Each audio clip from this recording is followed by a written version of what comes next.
Congressman LaTourette, thanks for joining us again this week. Yep.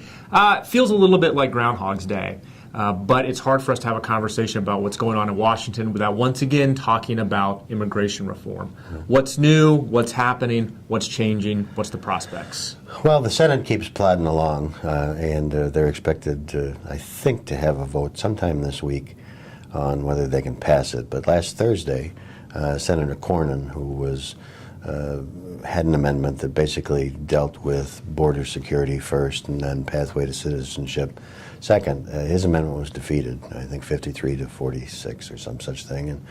And that really throws the whole thing into a ball of wax again. And so I don't think anybody does know. Over in the House, we had a 6-hour press conference on Wednesday last week by Iowa Republican Steve King, who sort of ignited the Tea Party faction and vowed to fight it. You also had Speaker Boehner indicate that they're not going to move forward immigration reform unless a majority of the Republicans are supportive. So I think that they being the House, will continue to move immigration reform in bite-sized pieces, but the chances of comprehensive immigration reform are a little dimmer this week than they were the last.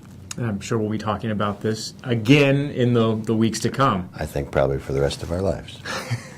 Well, that's not been the only thing that's been going on in Washington this week. The Farm Bill, in the past, what's been a kind of non-controversial, must-pass, must-sign bill, has ignited a lot of controversy.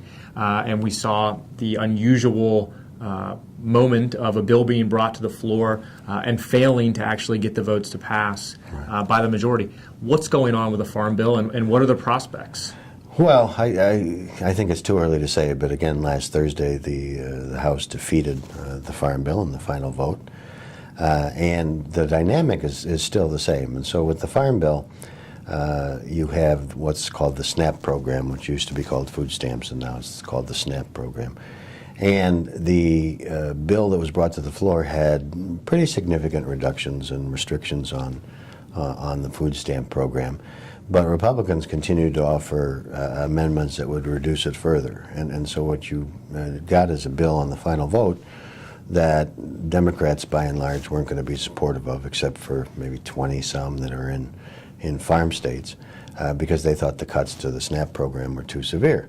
On the other side, you have 60-some Republicans who, and this is the same drama that played out all of the last Congress, that think it spends too much money, doesn't cut SNAP enough, and so they vote against it too. And when you put those sort of forces together, and that is most of the Democrats and 62 Republicans, you can't pass a piece of legislation. And the challenge this week is for the Speaker and the leadership in the House to sort of put together the pieces and figure out where it's going to go. At the end of the day, will they have to move the bill further to the left to attract more Democrats? Because obviously, as you mentioned, they moved the bill to the right hoping to attract Republicans, right, but still 62 Republicans voted against it, and they lost almost every single Democrat on it.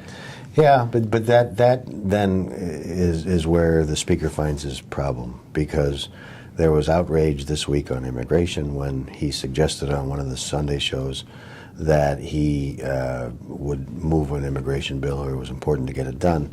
And there was blowback in the Republican conference where they said, no, you have to make sure we adhere to the Hastert rule, which is the majority of the majority has to be on board. And so if he begins to move the Farm Bill to the left, you're not going to have a majority of the Republican members of Congress being supportive, and that 62 will grow to a bigger number. Well, I imagine we're going to be talking about the Farm Bill again in the coming weeks. Something that we haven't talked about that seemed a little bit to come out of the blue this past week was climate change. Yep. And the president brought that up. What's going on, and is this real? Yeah, it is real. And if you remember the president's second inaugural address, he highlighted a number of things that he wanted to focus on in his second term, and climate change was one of them. And what his administration did during the first term was propose regulations on carbon dioxide emissions from power plants to be built in the future. The news last week was that he now has ordered his administration to begin preparing carbon dioxide and other emission standards for existing power plants. So that obviously impacts areas where coal is used to generate electricity.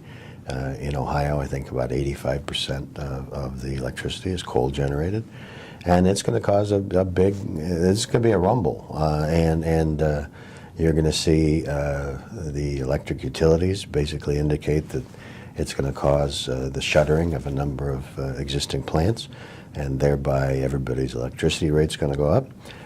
You're going to see, environmental groups say, well, but this is the price we have to pay for clean air and clean water.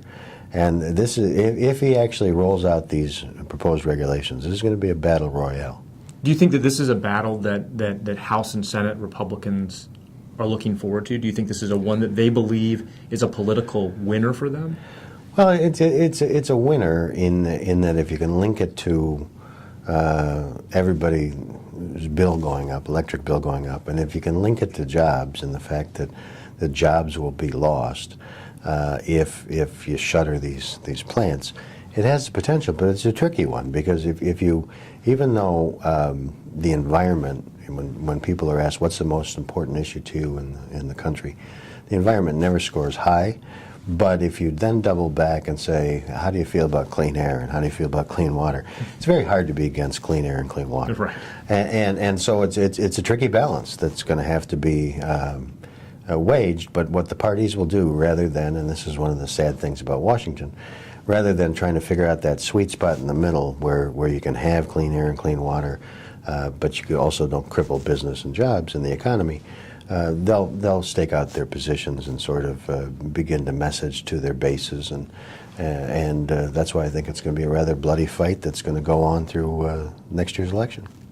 Well, I'm sure we'll be talking about that again, Sure. especially as we get closer to the midterms. You bet. Congressman Lotzer, thanks again for joining us. Good to see you.